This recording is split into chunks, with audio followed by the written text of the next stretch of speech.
The big game is fast approaching, but wait, you still haven't got your tickets. You've spent hours searching, but you're still confused about ticket prices. Time to stop searching. Visit ticketcompare.com. We compare ticket prices for all the popular leagues and tournaments for you. We work only with the most trustworthy sites, so you can have peace of mind when buying your tickets. Compare prices, buy tickets, get to the game. Ticketcompare.com. Buying tickets made simple. Everything this week? Good. Yeah. Everything's gone well. We've tried to keep a little bit of normality to the whole thing. We've trained as we usually do our 4-day leading into the game, and we're well prepared. How difficult is it to keep things normal when there's so much excitement everywhere you turn in Motherwell just now? Yeah, it is. It's you can't deny. You see the banners up around the street, and the fans are getting excited as well, and rightly so. But we've tried to limit what the players see and how much they're doing with the media as well. I think the biggest difference is the media. The amount of demands put on them. So we tried to curb it by Tuesday. That had all their tickets sorted out, all their families are sorted out, and then they're solely focused on winning the football match. And you got an extra boost today with Chris Cannon being called up to the national team. How much will that lift the whole squad? Something like that. Absolutely delighted for him. He's a super boy. His parents will be very, very proud of. He really is. He's Motherwell through and through. You can see Chris's excitement throughout the week getting bigger and bigger, and not to the detriment of his performance. It's just the excitement of being in a cup final, what every boy dreamed of, playing at Hampden, and he's representing Motherwell, the team he supported as a boy. So it's a fantastic achievement for him, and no surprise he's been called up. Can that give him a lift personally for Saturday? Of course. We've got himself, we've got Trevor Carson called in as well, so Alan Campbell into the under-21 squad, possibly Cedric Kipper. So we've got a few boys. Motherwell are now starting to get international footballers, which is credit to the young players we have, and as you say, personally a boost for him to be mixing with the Scottish internationals, full internationals, will do nothing but good for his career.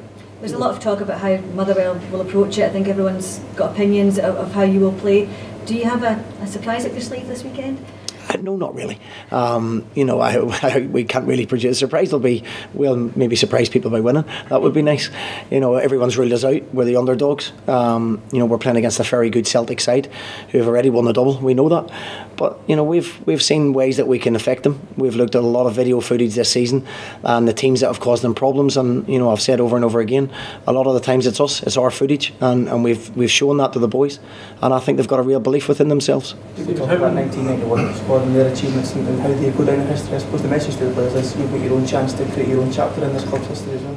Yeah, for us, it's not about the finances. It's not about anything other than becoming legends at the football club. We've told them that, and that's a really nice pressure to put yourself in that situation, to be able to go and have the opportunity to win a Scottish Cup final is fantastic, and the boys have embraced it. They really have, and I can see the belief growing day by day within the squad. For you as well, the biggest game of your managerial career, of course, yeah. It's a game of football, so you gotta stay quite calm and be realistic with what it is. We'll go and enjoy the day. The expectations there's no expectations on us, only from within our dressing room. Everyone expects Celtic to win, but we have different ideas. As I said, we've created a real belief that we can do something special this season. You able to look to the League Cup and take any information or take any advantage from that and look at it? Trying to adapt it to this game? Of course, obviously the two same sides, we run them very close. The first half there was nothing in the game. When they were winning 1-0 and the goalkeeper made a super save from Louis Moult with another couple of half claims for penalties. So there wasn't a whole lot in the game until we went down to 10 men, and then you're playing against a team that dominates possession. But in the games we've played against them, bar one, we've run them very, very close, and now we're saying to all the players, we need another 5%. If we're going to win the game, we need another 5% from each individual. Stephen, you said there that you have different expectations from other people. Does that mean that you expect to win on Saturday? I don't think there's any point in turning up if we don't. We're certainly not turning up to make up the numbers. And that's the belief that you're putting through into the players in the dressing room then just now? Of course, you have to, and the belief's not, it's not ill-founded really. We've shown footage of ourselves constantly. We search through teams that have caused them problems, as I said previously, and a lot of the footage was us, and I know that we've affected them. I know that we were a minute from winning the game at Fir Park. We drew with them with 10 men, so it's a hard task. We're playing against a very, very good Celtic side, but it's certainly not an impossible task. They've made Hampden their second home in the last few years. So have we this season. Yeah, I know that. But they're invincible out there, or they have been anyway in recent years. Yeah, they you can't deny Celtic's record. They turn up for the big games, and it's a mark of a very good football side, a very good manager who's instilled a mentality in them. But we've got boys that don't have any fear. They don't fear anybody. They've played all the top sides. They've beat most of them. They've drew with them. They've held their own against every side that we've played. So we don't go into the game with any fear. We have respect, but we don't fear them. How much does the experience of being here more than once, twice this season age you in a game like this? For many of these guys it'll probably be the biggest game of their career, but the fact you've been here at a final already this season and sampled that atmosphere and what it's going to be like, the cup final occasion, how much of a benefit is that to you? I think it certainly helps. I think it's our 5th game. There wasn't quite the same atmosphere at the Queen's Park game in the first game of the season, but we've learned how to cope with the big stage. A lot of our boys have come from non-league environment. They've played in front of maybe 500 people, 1,000 people, and all of a sudden there's 60,000. So they've coped with that. They cope with it against Aberdeen. They cope with it against Rangers. They cope with it against Celtic in the final for long periods. So I don't think that'll affect them. It comes down to character these games all this time. I mean, you've seen the way that your guys have coped with these big occasions. It's something they're going to enjoy. That needs to be the message to them. Go out there and thrive on it. Yeah, as a player, I spoke about Chris Cadden. You dream of these occasions, and hopefully you don't freeze on it. And as you say, we've been here numerous times now this season, so we've learned to deal with it, and we've learned to deal with the pressure. And we have to treat it as another game where we can deal with what happens on the day. What we can control is how prepared we are. The mental condition we go into the game, and mentally we're very prepared for it. And in terms of our preparation, we will be very prepared to play against Celtic. How much better we need to be than you were in the semi-final when you got so much plaudits for the way you went about that game? Well, I think that's the minimum we need to be. We need to have the same intensity levels. We need to have the same quality when we land on the ball. We're well aware that Celtic dominate teams. They dominate possession at times, a lot of times. So we have to be patient. We have to be disciplined, which we've worked on. As I say, we've shown footage of us doing it. We're not asking the players to do something they haven't done before, and we're asking every player. There needs to be another little percentage when we land on the ball, our final decision or our final pass. How's your score looking? Good, yeah. Andy Rose is our only slight doubt.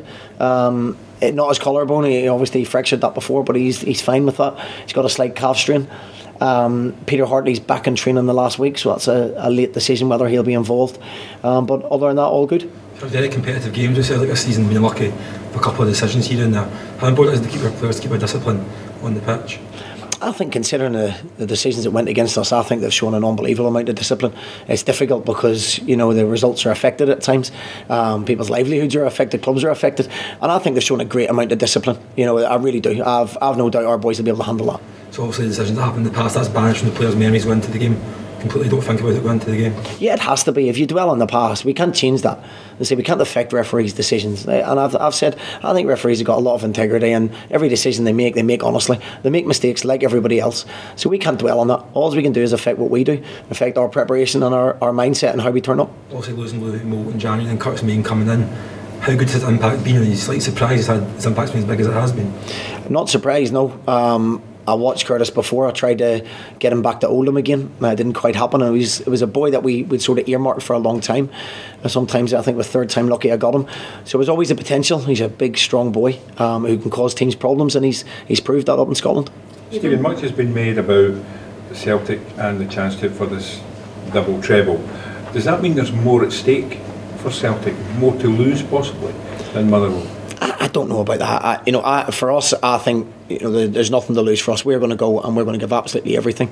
I'm sure the Celtic players will focus it as a one-off game. They've proved that before in Europe. When they come back after hard weeks, they're a mentally strong side, and I think they're a very focused side. Which it takes to win the double and the treble. So I don't think that'll play a part in it at all. No extra pressure? I don't think so. No. You're going down to Turnberry the night before the game. A wee bit of superstition is there? Slight bit, yeah. Our secretary Karen Patterson, who's been absolutely superb. I think she's gone on a 10-year holiday after this. She's done absolutely everything for the boys. She reminded us that's where the boys stayed the last time they won. So we couldn't get in our usual semi-final hotel. Strange, Motherwell's in our usual hotel, isn't it? Because Celtic are in it, so we had to look elsewhere. And Turnberry came up with a fantastic deal for us. And it's just it's a few hours. We're only going there on the Friday afternoon. We'll let the boys relax a little bit and then make our way up to Hampden. Are you doing anything else special in the build-up? Anything different? No. we've tried to keep our training on the pitch, which is special for us. I can assure you, our groundsman allowing us to train on the pitch is special. But no, we've tried to keep a little sense of normality to the whole thing. Otherwise, by the time Saturday comes, you're absolutely drained. As you've rightly pointed out, Celtic have been here numerous times.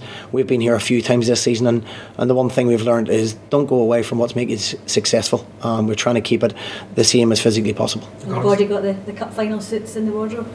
I've got mine. Mine's in the dry cleaners at the minute, so although that probably looks similar, it's not actually the one. The boys they've got suits this time, which only because it's free. That's probably why they've taken it, but they'll enjoy the day, and rightly so. Regardless of the result on Saturday, how successful a season has it been for Motherwell, and do you expect to kick on, or can you kick on next season? Yeah, I think it's been an excellent season for us. We've finished 1 point off the top 6. We've got into 2 cup finals. So had I have said that with the amount of changes in the playing staff and the coaching staff, I think everybody would have snapped their hand off for it. In terms of going forward, there has to be a realism where we are. We get 4,000 fans. We're a community-owned club with not millions of pounds to spend. And the main thing is, my main objective every year is make sure we stay in the league. Brilliant. Okay, cheers guys. Thank you. Stephen. Brilliant. Cheers. Cheers. Thank you. Thanks, Paul.